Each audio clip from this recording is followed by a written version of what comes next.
Hello दोस्तों, मैं नितेश कुमार मुदगल आप सभी का हमारे YouTube channel career making institute पर स्वागत करता हूं।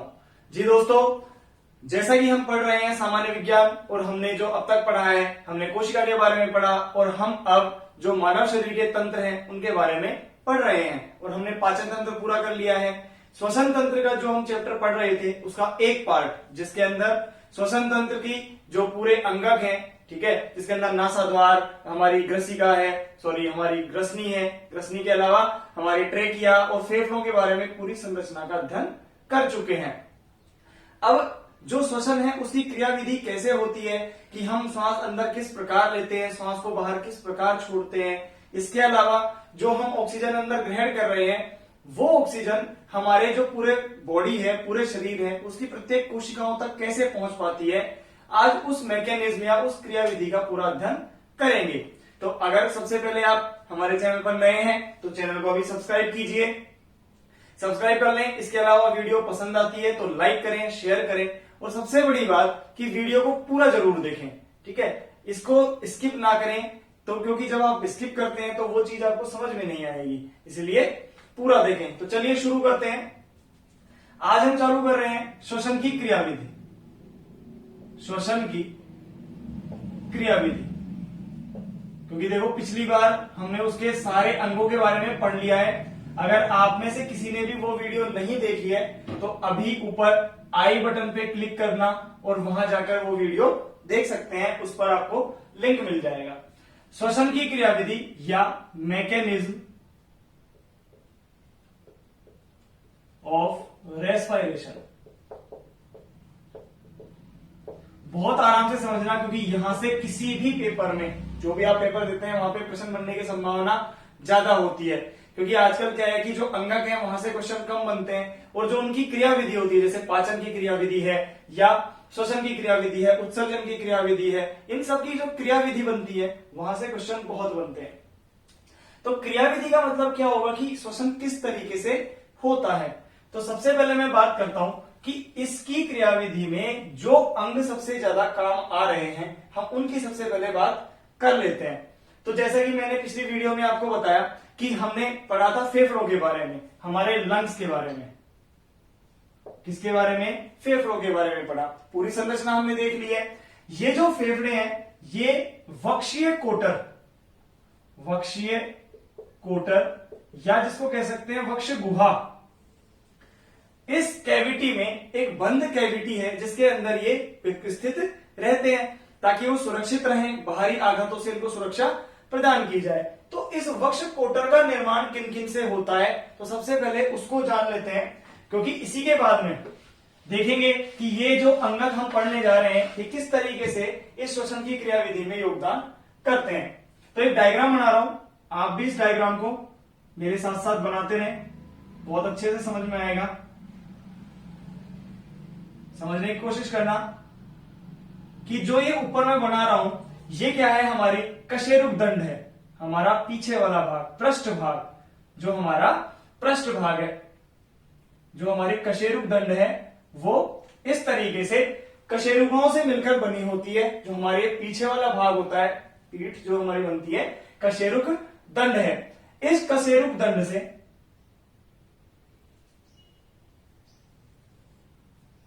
इस तरीके से एक आगे की तरफ एक संरचना होती है, एक अस्थि होती है और इस अस्थि को क्या नाम देते हैं हम? स्टर्नम कहते हैं। क्या कहते हैं? स्टर्नम कहते हैं। समझना इसको कि ये हमारा क्या है? पृष्ठ भाग है। कौन सा भाग है? पृष्ठ भाग है। और ये कौन सा भाग है? इसका अधर भाग है। कौन सा भाग है? अधर भाग है, यानी पीछे वाला भाग ये वाला, और स्टर्नम ये बिल्कुल सामने वाली। आप खुद अपने टच करके देख सकते हैं कि जो ये हड्डी है आपके यहाँ पर बिल्कुल सीधी यहां से लेकर और यहां तक की जो हड्डी है इसको हम क्या कह रहे हैं? स्टर्नम। ठीक है, अब इसका नामकरण करेंगे। इसके बाद में इस स्टर्नम तथा कशेरुक दंड के मध्य एक संरचना और होती है जिसे हम कहते हैं डायफ्राम। इनके नामकरण करते हैं तो ये तो क्या है? कशेरुक दंड। ये क्या है? स्टर्नम। स्टर्नम। और ये क्या है? यहां पे डायफ्राम, जिसके बारे में हमने कल भी पढ़ा था। डायफ्राम को हमने मध्य पट भी कहा था कि हमारा जो वक्ष भाग है ऊपर का और उस उदर भाग को यानी नीचे वाले भाग को अलग करने वाला बीच में एक पट होता है, जिसे हमने क्या कहा है, डायफ्राम या मध्य पट कहा है। इसके अलावा यहां पर प्रत्येक कशेरुका से एक संरचना निकलती है, एक हड्डियों की संरचना होती है जो कि इस तरीके से किससे जुड़ी होती है, स्टर्नम से जुड़ी होती है। कि ये इस तरीके से जो कशेरुक दंड से पीछे की तरफ, यहां से किससे, कशेरुक दंड से, और आगे की तरफ किससे, स्टर्नम से जुड़ी होती हैं। इनको हमने क्या नाम दिया है, हमारी पसलियां। क्या होती हैं ये, हमारी पसलियां होती हैं। ध्यान देना कि पीछे की तरफ तो हमारे कशेरुक दंड से तथा आगे की तरफ इस स्टर्नम से जुड़ी होती हैं पसलियां। नेक्स्ट, इसके बाद में इनके मध्य में पसलियों के मध्य में यहां पर विशेष प्रकार की मांसपेशियां पाई जाती हैं, पेशियां पाई जाती हैं, जिसके बारे में मैंने आपको कल भी बताया था, सहायक पेशियों के अंदर, जिनको मैंने लिखा था। ठीक है, इनको क्या नाम दिया जाता है, इन पेशियों को, ये होती हैं अंतरा परशुक पेशियां। अब समझना इस भाग को, ये इसका कौन सा भाग है, पृष्ठ भाग है, ये इसका अधर भाग है, ये ऊपर वाला भाग है, यानी कि ये वाला भाग हमारा ग्रीवा वाला भाग, ग्रीवा जहां होती है, गर्दन जहां होती है वो भाग है। ये इसका नीचे वाला है, इसको कह सकते हो पश्च भाग, पश्च भाग हो सकता है। ठीक है, तो इस तरीके से एक कोटर का निर्माण होता है, विशेष प्रकार के एक कोटर का या पिंजरे का निर्माण होता है कि जो कि बिल्कुल एयर टाइट है। आपके सामने एयर टाइट, यहां से भी बंद है, इधर से भी बंद है, इधर से भी बंद है, नीचे की तरफ डायफ्राम से बंद है, और चारों तरफ इसके क्या है, पसलियां हैं। ठीक है, तो पहले तो आप इस डायग्राम को बनाएं। इसके साथ साथ यहां पर मैं लिखता हूं कि इस संरचना में जो पृष्ठ भाग है, उस पृष्ठ भाग पर तो क्या होती है, हमारी कशेरुक दंड होती है। क्या होती है, कशेरुक दंड होती है। अधर भाग पर क्या होती है, स्टर्नम होती है। जो हड्डी होती है ये स्टर्नम है। ठीक है, इसके अगर पश्च भाग की बात करते हैं तो पश्च भाग में कौन होता है, डायफ्राम होता है, डायफ्राम है। अगर इसके आगे वाले भाग की, यानी कि इसके अग्र भाग की मैं बात करता हूं तो वहां पर क्या है, ग्रीवा है, गर्दन है। और अगर इसके पार्श्व या किनारे वाले भाग की बात करते हैं तो वहां पर क्या होती हैं, पसलियां होती हैं। कौन होती हैं, पसलियां होती हैं। तो इस तरीके से ये एक पूरा मतलब एयर टाइट बॉक्स बनता है, एक पिंजरा बनता है, और इसी के मध्य हमारे क्या पाए जाते हैं, लंग्स पाए जाते हैं। जो हमारे फेफड़े हैं वो किसके अंदर बंद होते हैं, इस प्रकार की इस संरचना में ये बंद होते हैं। तो सबसे पहले तो आप एक स्क्रीनशॉट इसका लीजिए। इसके बाद में एक बार आपने स्क्रीनशॉट ले लिया है, अब देखो बात करते हैं कि किस तरीके से जो श्वसन की क्रियाविधि होती है। श्वसन की क्रियाविधि के अंदर दो क्रियाएं होती हैं। कौन कौन सी क्रियाएं होती हैं, एक तो होता है अंतः श्वसन। कौन होता है, अंतः श्वसन, जिसको हम क्या कहते हैं, इंस्पायरेशन। ठीक है, और एक होता है बहिश्वसन। क्या होता है, बहिश्वसन, जिसको हम क्या कहते हैं, एक्सपायरेशन। दो क्रियाएं होती हैं, कौन कौन सी, एक होता है अंतः श्वसन और एक होता है बहिश्वसन। देखिए अंतः श्वसन के अंदर क्या होता है कि जब हम वायु को हमारे फेफड़ों के अंदर भरते हैं, अंदर की तरफ जो वायु जाती है उसे तो हम क्या कहते हैं, अंतः श्वसन। और एक होता है बहिश्वसन, जिसके अंदर हम वायु को बाहर की तरफ त्यागते हैं, उसे हम कहते हैं बहिश्वसन। तो ये क्रिया होती कैसे है, उस क्रिया से पहले एक बात बताता हूं आपको कि जो ये अंतरापरशुक पेशियां होती हैं ये भी दो प्रकार की होती हैं। एक तो होती है आंतरिक और एक होती है बाह्य। ठीक है, आंतरिक को कहते हैं इंटरनल और इसको कहते हैं एक्सटर्नल।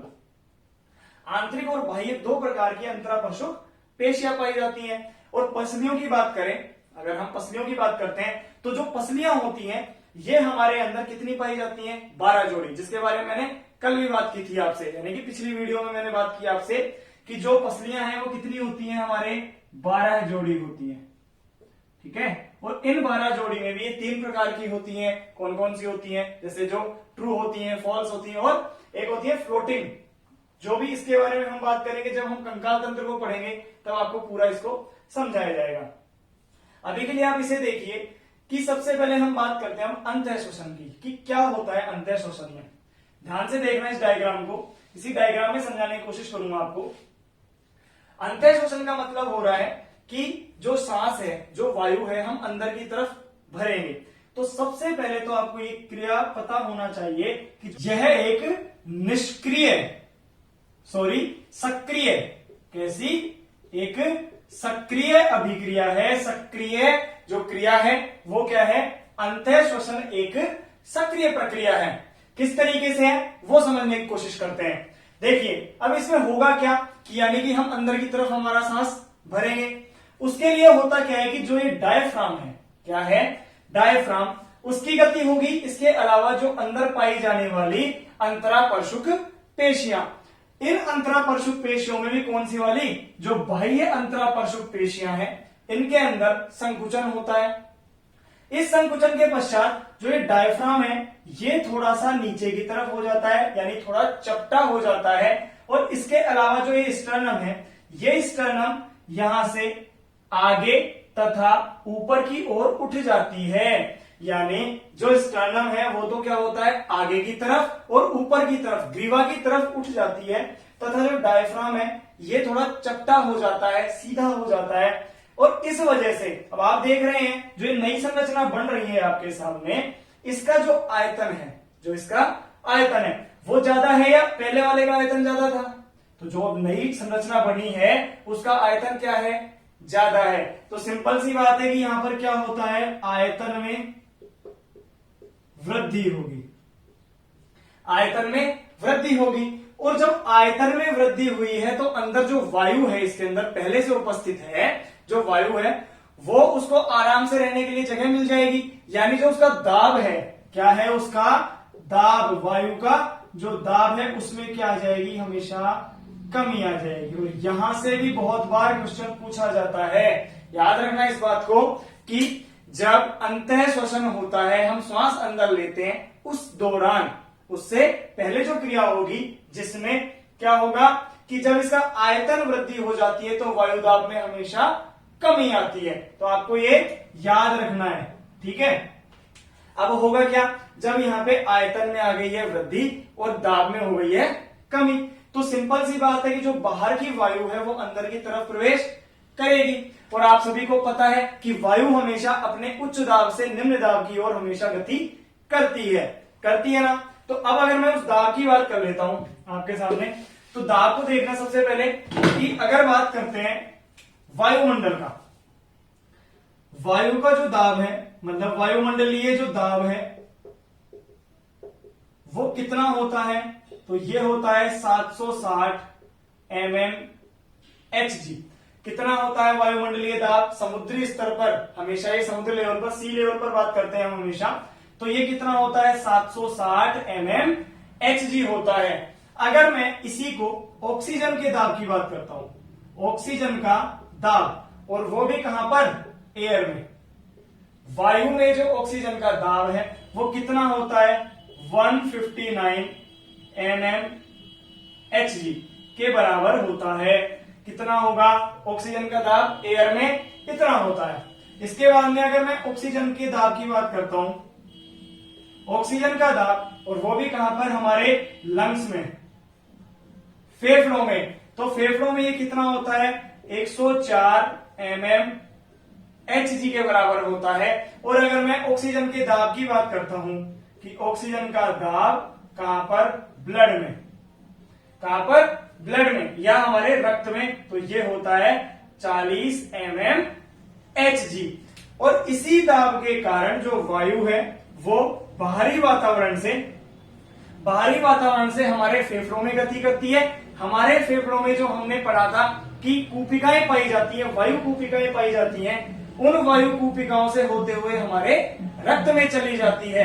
किसकी वजह से? इस दाब में अंतर की वजह से ही ये सब होता है, क्योंकि पहले दाब कितना था 760 mmHg, इससे बाद में यहां कितना हुआ 159 और फिर 104 और 40। तो इस तरीके से ये जो दाब में अंतर होता है, इसी वजह से क्या होता है, जो वायु है, जो ऑक्सीजन है, वो आगे की तरफ गति करती है।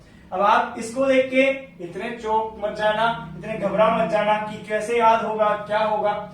एक बार पढ़ लेते हो तो याद हो जाएगा। अगर मैं इसका बताऊं तो देखिए कि वायु में लगभग 20.84% के आसपास ऑक्सीजन होती है, आप सभी को पता है। हम राउंड फिगर में बात करते हैं तो 21% बोलते हैं कि वायु में जो हमारी एयर है उसके अंदर ऑक्सीजन की मात्रा लगभग 21% होती है, यही कहते हैं।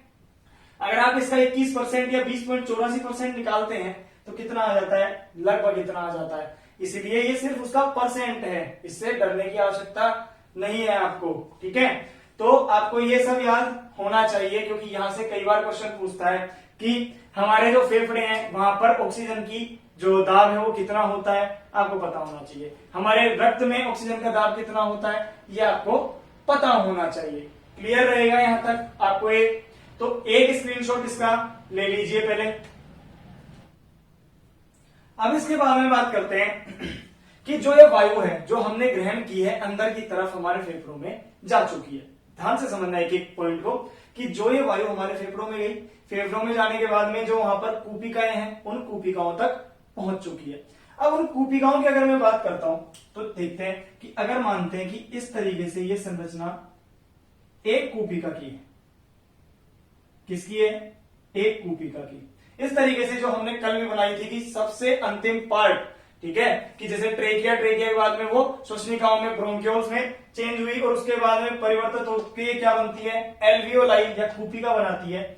इस कूपिका के चारों तरफ इस तरीके से रक्त वाहिनियां फैली होती हैं। इसके चारों तरफ रक्त वाहिनियां फैली रहती है जिनमें से रक्त हमारा बहता रहता है, और इसमें रक्त में वायु की यानी कि ऑक्सीजन और कार्बन डाइऑक्साइड की सांद्रता में जो परिवर्तन आता है, उसी परिवर्तन के कारण जो ऑक्सीजन है वो तो किसमें चली जाती है, ब्लड में, ठीक है, हमारे रक्त में, और रक्त में उपस्थित जो कार्बन डाइऑक्साइड है वो किसमें चली जाती है, कूपिकाओं में चली जाती है। उसके बारे में भी अभी बात करेंगे। तो यहां पर जो कूपिकाएं हैं वहां तक हमारी वायु पहुंच चुकी है। इसके बाद में अंत्य श्वसन के बाद में जो दूसरी क्रिया होती है उसे कहते हैं हम बहिश्वसन, ठीक है। तो बहिश्वसन में क्या होता है, ध्यान देना कि बहिश्वसन का मतलब है कि वायु को बाहर निकालना। अंदर जो हमारे फेफड़े में वायु भरी हुई है उसको हमारे फेफड़ों से बाहर निकालने की जो क्रिया है उसको हम क्या कहते हैं, बहिश्वसन, एक्सपीरेशन, बहिश्वसन। और जो बहिश्वसन है ये एक निष्क्रिय प्रक्रिया है। कि ये कैसी प्रक्रिया है, निष्क्रिय प्रक्रिया है, क्योंकि इसके अंदर कोई ऊर्जा की आवश्यकता नहीं है, क्योंकि आंतरिक दाब इतना हो जाता है, उस दाब के कारण ही ये वापस से वायु बाहर निकाल दी जाती है। अब देखना इसे होता क्या है, यहां पर अब तक जो डायफ्राम है वो नीचे की तरफ चपटा है और ये आगे की तरफ उठा हुआ है। यहां पर वायु अंदर आकर प्रवेश कर चुकी है। जब वायु का अंदर प्रवेश हो चुका है तो ऑक्सीजन तो अब कहां चली जाएगी, ब्लड में चली जाएगी, और हमारे रक्त से निकली हुई CO2 वापस से कूपिकाओं में आ जाएगी। तो इस वजह से अंदर का जो दाब है वो क्या हो जाता है, अब अधिक हो जाता है बजाय की बाहर। तो अंदर का जब दाब बढ़ता है, ठीक है, तो यहां से जो अंतरापरशुक पेशियां हैं, कौन सी वाली, बाह्य अंतरापरशुक पेशियां, ध्यान देना, इन बाह्य अंतरापरशुक पेशियों में एक दूसरी क्रिया होती है जिसे कहते हैं शिथिलन। क्या होता है इनके अंदर, शिथिलन होता है। पहली वाली क्रिया में क्या होता था, संकुचन होता था, अब क्या हो रहा है इनके अंदर, शिथिलन हो रहा है। ये अपने आप को रिलीज कर रही हैं, छोड़ रही हैं। तो जब ये रिलीज होती हैं तो ये वापस से डायफ्राम अपनी पुनः स्थिति में आ जाता है। ये स्टर्नम अपनी पुनः स्थिति में, डायफ्राम अपनी पुनः वापस उसी स्थिति में आ जाता है। जब ये आ जाएगा तो अंदर वायु तो क्या है, ज्यादा है, ठीक है। तो आयतन में क्या होगी, अब आयतन में क्या होगी, कमी होगी, है या नहीं। ये वापस से अपनी स्थिति में आ जाएगा तो आयतन में क्या हो रही है, कमी हो रही है। और इसके साथ साथ जो दाब है अंदर का, उस दाब में क्या होगी, वृद्धि होगी। तो जब दाब में अंदर वृद्धि हो जाएगी, जब दाब अंदर का बढ़ जाएगा, तो जो वायु है वो अधिक दाब से कम दाब की ओर प्रेषित की जाती है हमेशा। तो ये जो वायु अंदर भरी हुई है वो अधिक दाब की वजह से बाहर की तरफ छोड़ दी जाती है। और इसी को हम क्या कहते हैं, बहिश्वसन कहते हैं। यानी कि दो क्रियाएं आपके सामने आई अभी तक, निश्वसन तथा बहिश्वसन, अंतःश्वसन और बहिश्वसन। तो अंतःश्वसन के अंदर क्या होता है कि वायु को अंदर की तरफ लेने के लिए कौन कौन सी जो कोशिकाएं हैं, सॉरी कौन कौन से जो पेशियां हैं, वो कौन कौन सी जो अस्थियां हैं, वो सब आपको बता दी गई है। तो आपको अंतःश्वसन समझ में आ गया, आपको बहिश्वसन समझ में आ गया है। अब होता क्या है, सुनना ध्यान से, कि जब हम बहिश्वसन या अंतःश्वसन की क्रिया को पढ़ते हैं, तो जैसे हमने देखा कि हमने वायु अंदर ग्रहण कर ली, अंदर ग्रहण करने के बाद में होगा क्या कि अंदर जो गया है वो कौन है, ऑक्सीजन है या नहीं, ऑक्सीजन है। ये ऑक्सीजन तो हमारे कहां चली जाती है, ब्लड में चली जाती है, क्लियर है। और जो CO2 है ये कहां आ जाती है, वापस से उन कूपिकाओं में आ जाती है, कूपिकाओं में आ जाती है। और इसके साथ साथ एक बात और बताइए कि जब हम श्वास ले रहे हैं तो क्या हमारी नाक छांट कर लेती है क्या, कि केवल ऑक्सीजन को ही अंदर लेना है, ऐसा कोई फिल्टर लगा हुआ है हमारे अंदर, ऐसा कोई फिल्टर नहीं लगा हुआ है। जो भी वातावरण में है वो सब ऐसे की ऐसे अंदर जाता है। तो आपको सभी को पता होगा कि हमारे वायुमंडल में जो नाइट्रोजन है इसकी मात्रा सर्वाधिक होती है, लगभग 78%। तो क्या नाइट्रोजन हमारे फेफड़ों में नहीं जाती है क्या, जाती है, ठीक है। अगर कोई आपसे पूछता है कि नाइट्रोजन हमारे फेफड़ों में जाती है क्या, बिल्कुल जाती है। तो फिर इसका काम क्या है, इसका कोई काम नहीं है, ये कोई क्रिया नहीं करती है, इसका कोई भी परिवहन नहीं होता है। इसीलिए जितनी नाइट्रोजन अंदर जाती है उतनी बहिश्वसन के दौरान वापस से बाहर छोड़ दी जाती है, इसका कोई हास नहीं होता है, यह भी याद रखना। एक चीज ये, दूसरा पॉइंट, कुछ लोग ऐसे पूछते हैं, कई बार ऐसा आपसे पूछा जा सकता है कि एक बात बताइए कि हमारे जो पूरा वायुमंडल है, बहुत अच्छा क्वेश्चन है, कि हमारा जो पूरा वायुमंडल है उस वायुमंडल में हम ये कहते हैं कि भाई 21% ऑक्सीजन है। कितनी है, 21% ऑक्सीजन है। तो जब हम पूरे वायुमंडल की बात कर रहे हैं वो 21% ऑक्सीजन, तो जब हम फेफड़ों में वायु भरते हैं, ठीक है, जब हमने एक सामान्य श्वसन की क्रिया की तो लगभग हम 500 ml वायु अंदर लेते हैं, ठीक है। अभी हम बताऊंगा आपको लास्ट में कि जब हम 500 ml लेते हैं तो इसमें ऑक्सीजन की मात्रा कितनी होती है। आपसे यह पूछा जाता है क्वेश्चन कि अगर हम 21% हमारे पूरे वातावरण में है तो वो जो ऑक्सीजन हम अंदर वायु ग्रहण कर रहे हैं उसमें ऑक्सीजन का प्रतिशत मान कितना होगा। तो जो भी अगर आपसे आज के बाद पूछता है तो आपको क्या कहना है कि भाई जो ये 21% पूरी वायु में थी, तो ऐसा तो नहीं था कि अगर उसकी छोटी मात्रा लेता हूं मैं वायु की, अगर कम मात्रा लेता हूं तो उसके अंदर प्रतिशत अलग होगा, नहीं होगा। इसीलिए चाहे कितनी भी वायु अंदर जाए उसके अंदर ऑक्सीजन का प्रतिशत कितना रहेगा, हमेशा 21% ही रहेगा। अगर इसका एग्जैक्ट मान जो भी मैंने बताया आपको 20.84%, ठीक है, इतने परसेंट ही अंदर जाती है और बाहर जितनी निकलती है वो बाद में बात करेंगे।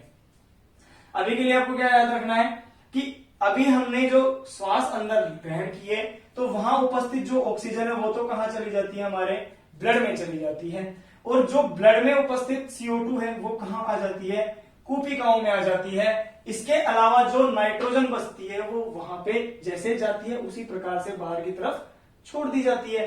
तो हम बात करेंगे केवल इन दोनों के बारे में कि किस प्रकार से ऑक्सीजन ब्लड में जाती है और किस प्रकार से CO2 कूपिकाओं में आती है। और इसे ही कहते हैं हम गैसों का विनिमय या गैसों का परिवहन या ऑक्सीजन का परिवहन या कार्बन डाइऑक्साइड का परिवहन। तो चाहे तो एक स्क्रीनशॉट, वैसे इसका स्क्रीनशॉट हमने ले लिया था। तो अब हम बात करते हैं किसके बारे में, गैसों के विनिमय के बारे में। बहुत इंपॉर्टेंट टॉपिक है, यहां से बहुत बार क्वेश्चन आपसे पूछा भी जाता है, तो इसे आराम से समझना। अभी तक तो आपको समझ में आ गया होगा अंतःश्वसन और बहिश्वसन। अब जो हम बात करने जा रहे हैं वो है हमारा गैसों का विनिमय, एक्सचेंज ऑफ गैसेस, गैसों का विनिमय,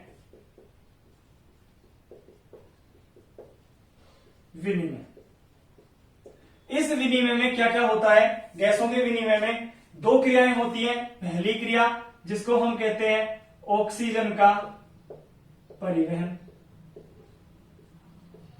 और दूसरी क्रिया होती है जिसे हम कहते हैं CO2 का परिवहन।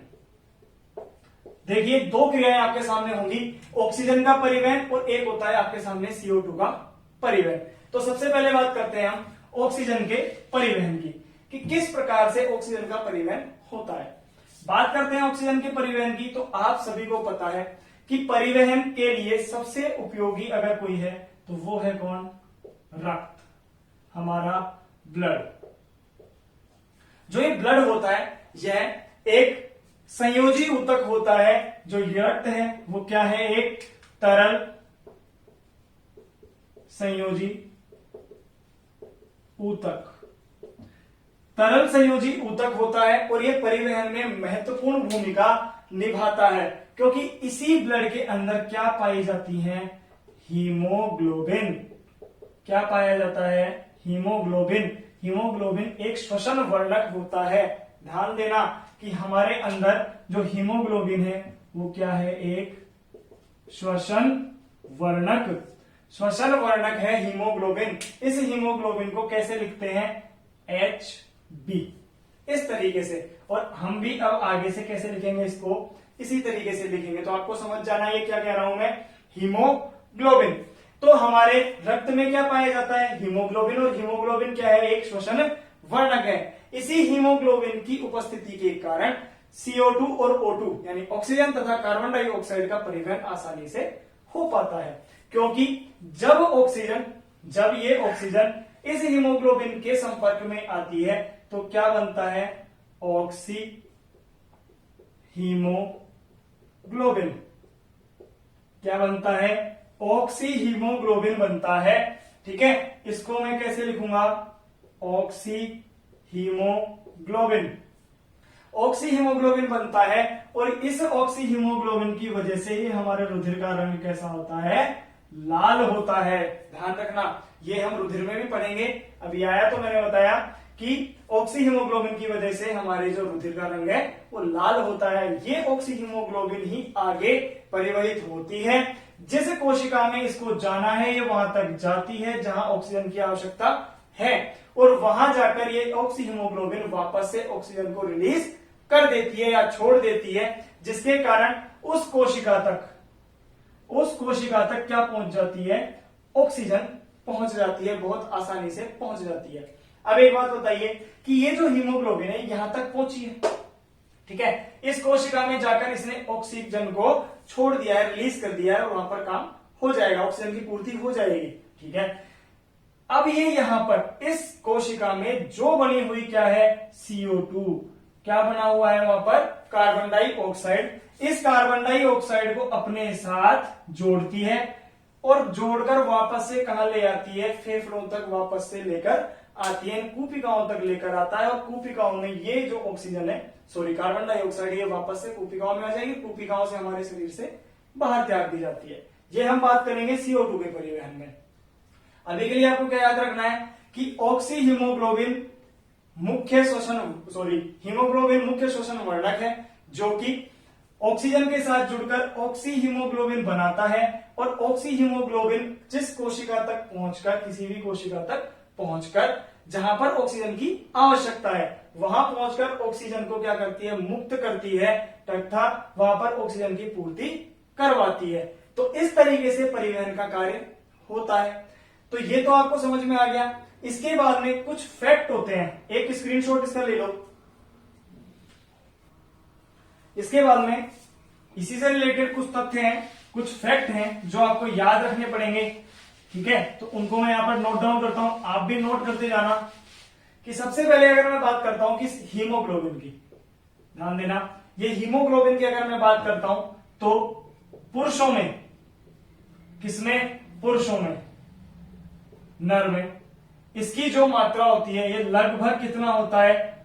14 से 15 ग्राम पर 100 ml ब्लड कितना होता है, लगभग इतना होता है। और अगर मैं मादा की बात करता हूं या महिलाओं की बात करते हैं तो ये उनमें कितना होता है, लगभग 12 से 13 ग्राम पर 100 ml ब्लड। ठीक है, तो ये दोनों फैक्ट आपको याद रखने की हीमोग्लोबिन की मात्रा कितनी होती है। क्लियर रहेगा आपको ये एक पॉइंट। सेकंड पॉइंट की बात करते हैं तो एक हीमोग्लोबिन, कौन, एक हीमोग्लोबिन का अणु 4 ऑक्सीजन के अणु को जोड़ता है, यानी परिवहित करता है। एक हीमोग्लोबिन के अणु से कितने, 4 ऑक्सीजन के अणु परिवहित होते हैं, एक स्थान से दूसरे स्थान पर ले जाए जा सकते हैं। नेक्स्ट अगर बात करते हैं कि 100 ml ब्लड, जो 100 ml अगर ब्लड की बात करता हूं तो इससे लगभग 20 ml ऑक्सीजन परिवहित होती है। ये कई बार पेपर में ऐसे पूछे जाते हैं डायरेक्ट कि 100 ml ब्लड से लगभग कितना ऑक्सीजन को परिवहित किया जा सकता है। इसके अलावा अगर एक फैक्ट और बात करते हैं तो 1 ग्राम हीमोग्लोबिन से लगभग 1.34 ml ऑक्सीजन परिवहित होती है। आपको ये सब याद रखने हैं, आपको समझना है इनको, क्योंकि बहुत बार पेपर में इसी तरीके से डायरेक्ट क्वेश्चन पूछा जाता है कि एक हीमोग्लोबिन का अणु कितने ऑक्सीजन के अणुओं को अपने साथ जोड़कर परिवहित करता है, तो 4 अणुओं को करता है। ठीक है, 100 ml ब्लड से लगभग कितना होता है, 20 ml ऑक्सीजन का परिवहन होता है। 1 ग्राम हीमोग्लोबिन से लगभग 1.34 ml ऑक्सीजन का परिवहन आसानी से किया जा सकता है। तो ये कुछ इसके फैक्ट थे।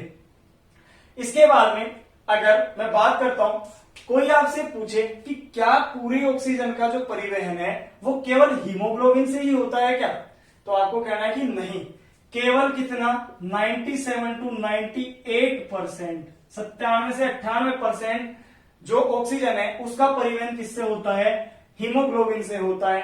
और जो बचा हुआ 2 से 3% ऑक्सीजन है इसका परिवहन किससे होता है, ब्लड प्लाज्मा। जो रक्त का प्लाज्मा होता है उससे क्या होता है परिवहन, इसका होता है। जो बचा हुआ है ये कई बार पूछा जाता है, जब हाई लेवल से तो क्वेश्चन बनता है वो यहां से भी हो सकता है। तो मैंने आपको ये बता दिया है, इसका एक स्क्रीनशॉट ले लीजिए। इसके अलावा अगर मैं बात करता हूं, इधर लिख देता हूं कि जब ऑक्सी हीमोग्लोबिन बनता है, क्या बनता है, ऑक्सी हीमोग्लोबिन जब बनता है तो जो रक्त है, जो ब्लड है, उसका जो पीएच है उसमें क्या आती है, कमी आती है। ऑक्सी हीमोग्लोबिन यानी जब ऑक्सीजन हीमोग्लोबिन से जुड़ता है तो उस वक्त रक्त के पीएच में क्या आती है, कमी आती है। और आप सभी को पता होगा कि जब पीएच में कमी आती है तो इसका मतलब उसमें अम्लीयता बढ़ रही है। अम्लीयता क्या होगी, यहां पर बढ़ेगी। ठीक है, क्योंकि पीएच का मतलब यही होता है, पीएच मीटर आपने सबने देखा होगा कि इस तरीके से होता है, 0 से 7 और 7 से 14 तक होता है। अगर मैं 7 से इधर आता हूं तो अम्लीयता, क्या अम्लीयता बढ़ती है। ठीक है, अम्लीयता बढ़ती है और पीएच का मान घटता है। और 7 से इधर जाते हैं तो जो अम्लीयता है वो तो क्या होगा, अम्लीयता तो क्या होगी, घटेगी। और क्षारीयता क्या होती है, बढ़ती है। और जो 7 होता है इसको कहते हैं हम न्यूट्रल पॉइंट, इसमें अशुद्ध जल आता है इसका एग्जाम्पल। ठीक है, तो इस तरीके से अगर पीएच के मान में कमी आएगी, देख सकते हैं वहां पर पीएच के मान में कमी आएगी तो अम्लीयता क्या होगी, हमेशा बढ़ेगी। क्लियर रहेगा। तो ये कुछ पॉइंट हो गए इसके। अब इसके बाद में बात करते हैं हम CO2 के परिवहन की, कि जो हमने अभी तक पढ़ा कि हमारी जो कूपिकाएं हैं उन कूपिकाओं से कोशिकाओं तक क्या पहुंच गई है, अब ऑक्सीजन पहुंच चुकी है। ऑक्सीजन जब पहुंच चुकी है तो वहां पर जो क्रिया हुई है उस क्रिया के दौरान क्या बना है, कार्बन डाई ऑक्साइड बनी है, तो उस कार्बन डाइऑक्साइड को भी तो वापस लाना पड़ेगा, तो उसे कहेंगे हम कार्बन डाइऑक्साइड का परिवहन कहते हैं। यानी जो हमारी कोशिकाएं हैं वहां पर जो कार्बन डाइऑक्साइड का निर्माण हुआ है उसको वापस से, इस कार्बन डाइऑक्साइड को कहां से, हमारे ब्लड से, या ब्लड की जगह मैं लिख सकता हूं कोशिकाओं से, कहां तक वापस लाना, कूपिकाओं तक। इन कूपिकाओं तक लाना, इसी को हम क्या कहते हैं, CO2 का परिवहन कहते हैं। इस CO2 के परिवहन में इंपॉर्टेंट पॉइंट क्या है कि इस कार्बन डाइऑक्साइड का परिवहन बाइकार्बोनेट, याद रखना, आपको सिर्फ याद रखना है, बाइकार्बोनेट के रूप में, किसके रूप में, बाइकार्बोनेट के रूप में सर्वाधिक होता है। और बाइकार्बोनेट भी किसके, सोडियम के, सोडियम के बाइकार्बोनेट के रूप में सर्वाधिक होता है। यहां से बहुत बार क्वेश्चन पूछा जा सकता है। लगभग 70% किसका, कार्बन डाइऑक्साइड का परिवहन किसके रूप में होता है, बाइकार्बोनेट के रूप में होता है। और कौन से बाइकार्बोनेट, सोडियम के बाइकार्बोनेट के रूप में होता है। बाकी CO2 से रिलेटेड ऐसा कोई क्वेश्चन आपके जनरल साइंस में बनता नहीं है, क्योंकि इसके अंदर अगर हम डीप जाते हैं तो बहुत से इफेक्ट आ जाते हैं, बहुत प्रभाव आ जाता है, ठीक है। तो वो सब नहीं पढ़ने अपन को, उतना ही पढ़ें जो आपके काम का होगा। तो आपको क्या याद रखना है कि कार्बन डाइऑक्साइड जो है इसका परिवहन कहां से कहां, ब्लड से या कोशिका से कहां तक होता है, कूपिकाओं तक होता है, पहली बात। दूसरा, किस रूप में परिवहित होती है, तो बाइकार्बोनेट के रूप में परिवहित होती है। सोडियम के बाइकार्बोनेट के रूप में ये सर्वाधिक परिवहन इसका किया जाता है। तो यहां तक ये था इसका परिवहन। अब आपको पता है कि जब हमारे, जो हमने कल फेफड़ों वाली बात की थी, इस तरीके से ट्रेकिया को 2 भागों में बांटा था, ध्यान देना, और यहां पर हमारे लंग्स थे। इन लंग्स के अंदर हमने इसको कई ब्रांचेस बनाई और यहां पर क्या बनाई थी, कूपिकाएं बनाई थी। अब जो ये ब्लड से निकली हुई कार्बन डाइऑक्साइड कहां आ गई है, इन कूपिकाओं में आ गई है। इन कूपिकाओं से होते हुए और ये शरीर से बाहर त्याग दी जाती है। तो ये क्रम, जो अंतः श्वसन और बहिर्श्वसन का जो क्रम है, ये लगातार चलता है और इसी के कारण जो श्वास हम अंदर और बाहर करते रहते हैं। तो श्वसन करना यानी कि अंदर अंतः श्वसन करना और बहिर्श्वसन करना, इसी को हमने क्या नाम दिया है, श्वसन दर, श्वसन दर, रेस्पिरेटरी रेट। जो श्वसन दर है इसके बारे में मैंने कल भी बताया था। एक सामान्य व्यक्ति की जो श्वसन दर है वो कितनी होती है, 12 से 16 के आसपास हम पर मिनट में लगभग इतना हम श्वसन कर लेते हैं। जैसे जैसे शरीर का आकार घटता जाता है श्वसन दर बढ़ती जाती है। जो बड़े जीव होते हैं उनके अंदर जो श्वसन दर है वो कम होती है, जो छोटे जीव होते हैं उनके अंदर श्वसन दर बहुत अधिक होती है। जैसे चूहा है तो चूहे की जो श्वसन दर है ज्यादा होती है, हाथी के श्वसन दर की बात करें तो वो थोड़ी कम होती है। अगर हमारी बात करते हैं और जो छोटे बच्चे हैं उनकी बात करते हैं, तो जो छोटे बच्चे हैं उनकी श्वसन दर अधिक होती है और हमारी श्वसन दर थोड़ी कम होती है। क्रियाकलापों के अकॉर्डिंग ये बदलती रहती है। जैसे कि जब हम एक्सरसाइज करते हैं तो हमारी जो श्वसन दर है वो इंक्रीज हो जाती है, बढ़ जाती है, या फिर हम जब आराम करते हैं तो श्वसन दर में कमी आ जाती है। क्लियर रहेगा आपको? तो श्वसन दर के बारे में मैंने कल बता दिया था। अब नेक्स्ट बात करेंगे हम, कुछ अलग फैक्ट्स हैं, जैसे श्वसन गुणांक। क्या होता है श्वसन गुणांक? यहां से भी बहुत बार क्वेश्चन पूछा जाता है, ध्यान देना इधर। श्वसन गुणांक, रेस्पिरेटरी क्वाशंस, RQ, इसको हम क्या लिखेंगे शॉर्ट में, RQ। श्वसन गुणांक क्या कहते हैं कि जब हम कोई अभिक्रिया में जितनी ऑक्सीजन हमारी जो उपयोग में आ रही है वो प्लस जितनी कार्बन डाइऑक्साइड वहां से जो उत्सर्जित हो रही है वो, उन दोनों का जो अनुपात होगा उसे हम क्या कहते हैं, RQ कहते हैं। यानी मैं यहां लिख सकता हूं RQ बराबर किसी भी अभिक्रिया में उपयोग की गई CO2 का उपयोग, ऐसे लिख सकते हैं, सॉरी, CO2 का उत्सर्जन बटे या उत्सर्जित की गई CO2 की मात्रा, ऐसे लिख देता हूं पूरा कि उत्सर्जित CO2 की मात्रा बटे उपयोग में आई ऑक्सीजन की मात्रा।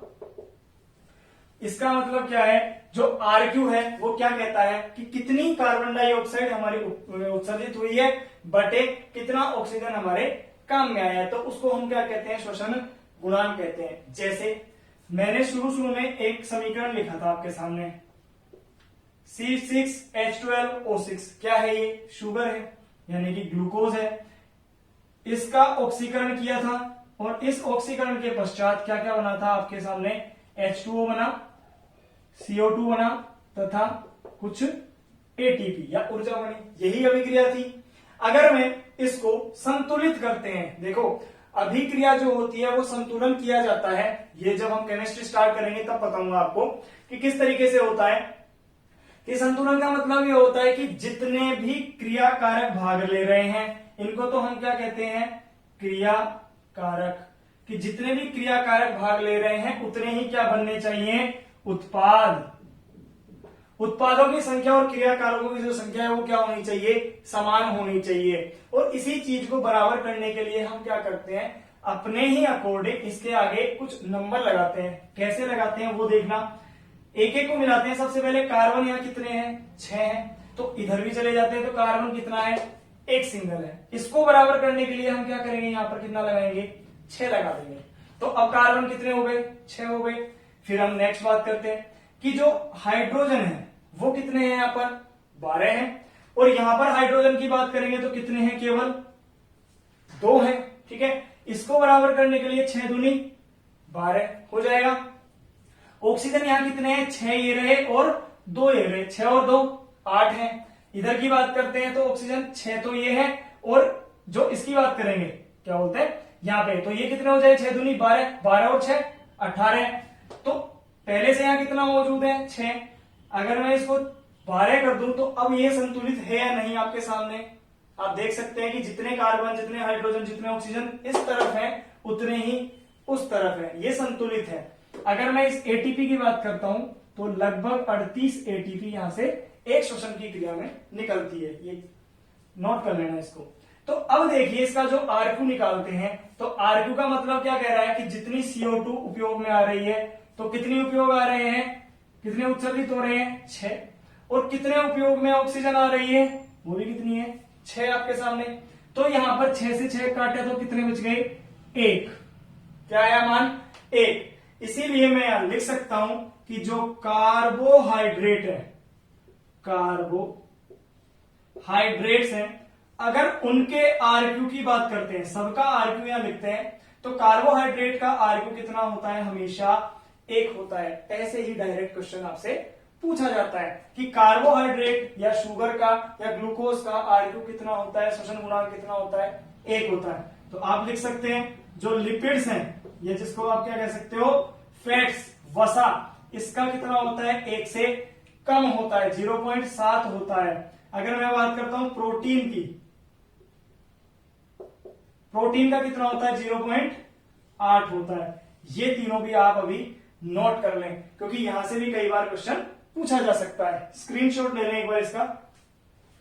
अब बात करते हैं नेक्स्ट, और बहुत इंपॉर्टेंट टॉपिक है ये भी, हमारा जो पल्मोनरी वॉल्यूम है, यानी कि फुफ्फुसीय आयतन, कि हमारे फुफ्फुस में कितनी वायु की कैपेसिटी होती है, कितनी वायु हमारे अंदर भरी जा सकती है, उसके रिगार्डिंग हम बात करते हैं कि किस तरीके से होता है। तो अब बात करेंगे किसकी, फुफ्फुसीय आयतन, पल्मोनरी वॉल्यूम। ठीक है, इसके बारे में देखा, यहां से भी क्वेश्चन कई बार पूछा जाता है। 5 फैक्ट सबसे पहले याद रखेंगे अपन, 5 भी क्या 4 याद रखने हैं आपको, तो उसके बाद में क्वेश्चन किस तरीके से आता है वो मैं आपको बताता हूं। सबसे पहले जो होता है उसको कहते हैं हम ज्वारीय आयतन। क्या होता है, ज्वारीय आयतन, या इसको कहते हैं टाइडल वॉल्यूम। क्या कहते हैं, टाइडल वॉल्यूम, या इसको हम क्या लिखेंगे, टीवी। क्लियर है। इस टाइडल वॉल्यूम का मतलब होता है कि सामान्य निःश्वसन में, सामान्य निःश्वसन और उच्च श्वसन में, यानी कि सामान्य अंतः या बहिश्वसन में जो उत्सर्जित या ली गई जो वायु है उसकी मात्रा कितनी होती है। तो बिल्कुल सामान्य की अगर मैं बात करता हूं तो ये मात्रा कितनी होती है हमारी, हमेशा 500 ml।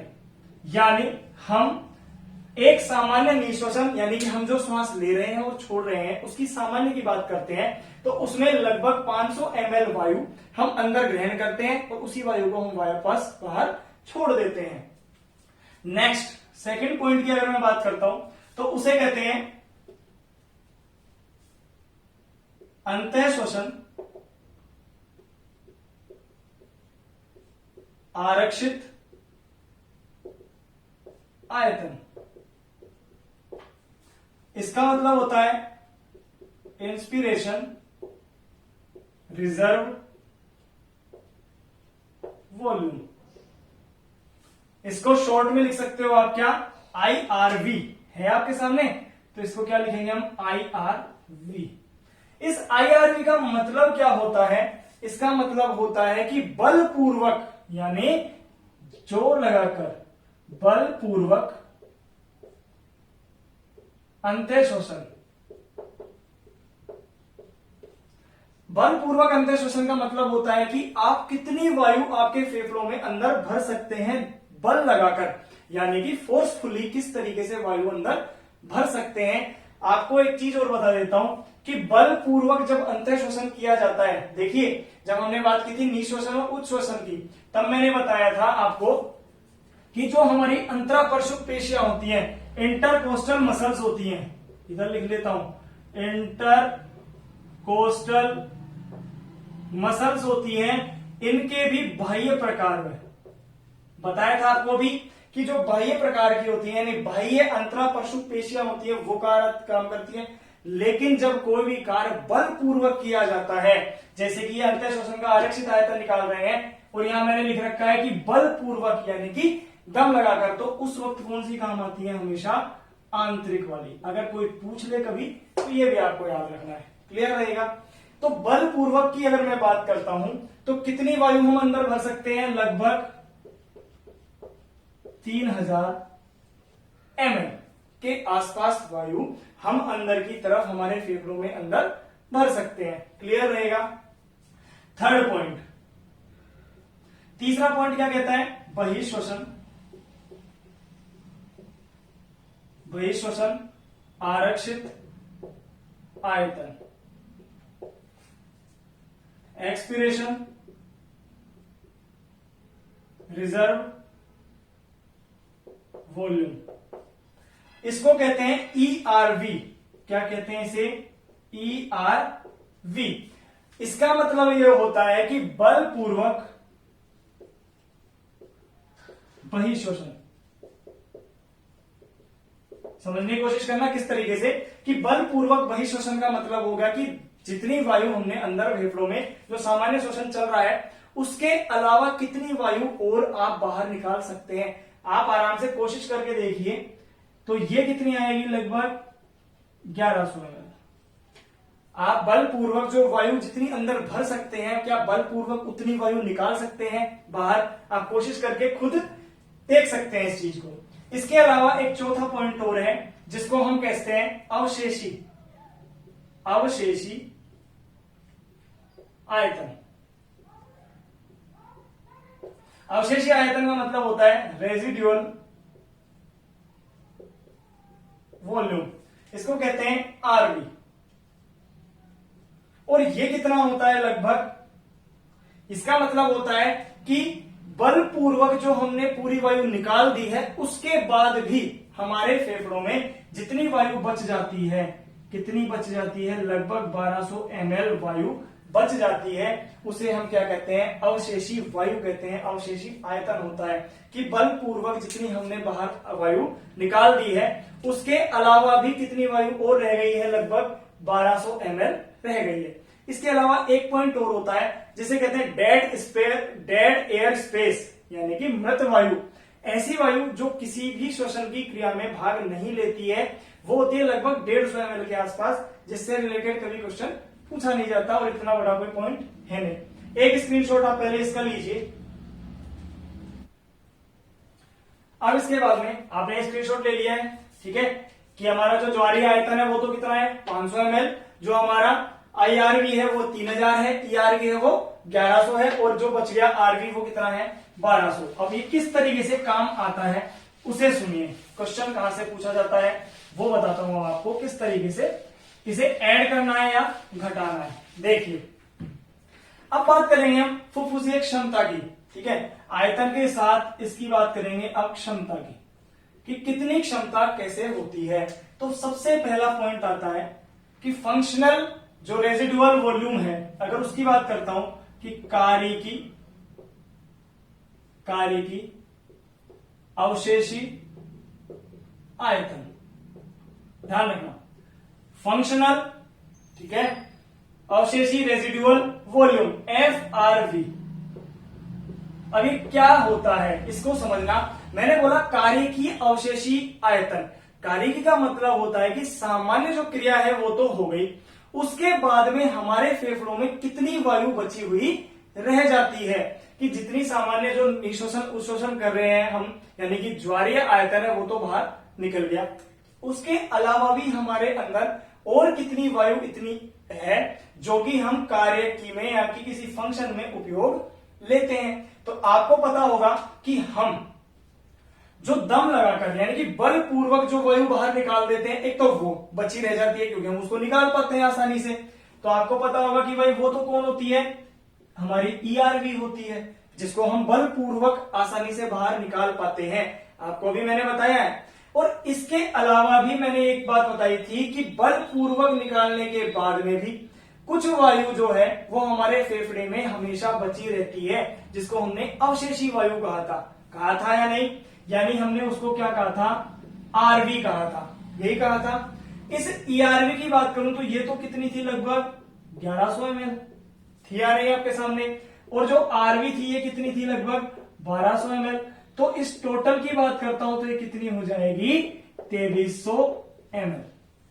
तो जो हमारा कार्य की अवशेषी आयतन है वो कितना हो जाता है, 2300 ml। बहुत बार क्वेश्चन यहां से पूछा जाता है। नेक्स्ट, अंत्य शोषण जो आयतन है, अंत्य शोषण आयतन, या जिसे कहते हैं इंस्पायरेटरी कैपेसिटी या वॉल्यूम, एक ही बात है, ये कितना होता है। ध्यान देना कि इंस्पायरेशन का मतलब होगा कि हम अंत्य शोषण करेंगे। तो आपको पता है कि अंत्य शोषण में एक तो हम जो सामान्य शोषण कर रहे हैं वो, तो उस सामान्य शोषण को तो हमने क्या नाम दिया था, टाइडल वॉल्यूम बोला था या नहीं, ज्वारीय आयतन बोला था। इस टाइडल वॉल्यूम के अलावा भी मैंने एक चीज बताई थी कि हम बलपूर्वक बहुत सी वायु अंदर और ले सकते हैं, जिसे हमने कहा था IRV, इंस्पिरेशन रिजर्व्ड वॉल्यूम। इस तरीके से बोला था कि अंत्य शोषण आरक्षित आयतन, यही बोला था हमने। तो टाइडल वॉल्यूम तो हमारा कितना होता है, हमेशा 500 ml होता है या नहीं। इसके अलावा जो IRV है कि बलपूर्वक अंत्य शोषण कितना किया जा सकता है, तो वो मैंने बताया था आपको कितना था, 3000 ml। तो ये टोटल कितना हो जाएगा इंस्पिरेशन वाला, 3500 ml। यानी हम टोटल अंदर लंग्स में, हमारे फेफड़ों में लगभग इतनी वायु भर सकते हैं खुद चाहकर, ठीक है, कि जितनी वायु कितनी भर सकते हैं हम इंस्पिरेशन से, 3500 ml वायु अंदर हम खींच सकते हैं। ये हमारा इंस्पिरेशन वॉल्यूम होता है, कैपेसिटी होती है। थर्ड पॉइंट वो कहता है बहिश्वसन आयतन। बहिश्वसन आयतन बहुत बार यहां से भी क्वेश्चन पूछे जाते हैं, भाई आप इसको आराम से देखना, समझने की कोशिश करना। रेटरी वॉल्यूम क्या कहते हैं इसमें, एक्सपिरेटरी का मतलब होता है कि कितनी वायु हम बाहर निकाल सकते हैं। तो जो हमारा सामान्य श्वसन चल रहा है वो तो हम बाहर निकालेंगे, यानी कि टाइडल वॉल्यूम तो हमारा बाहर आएगा ही आएगा।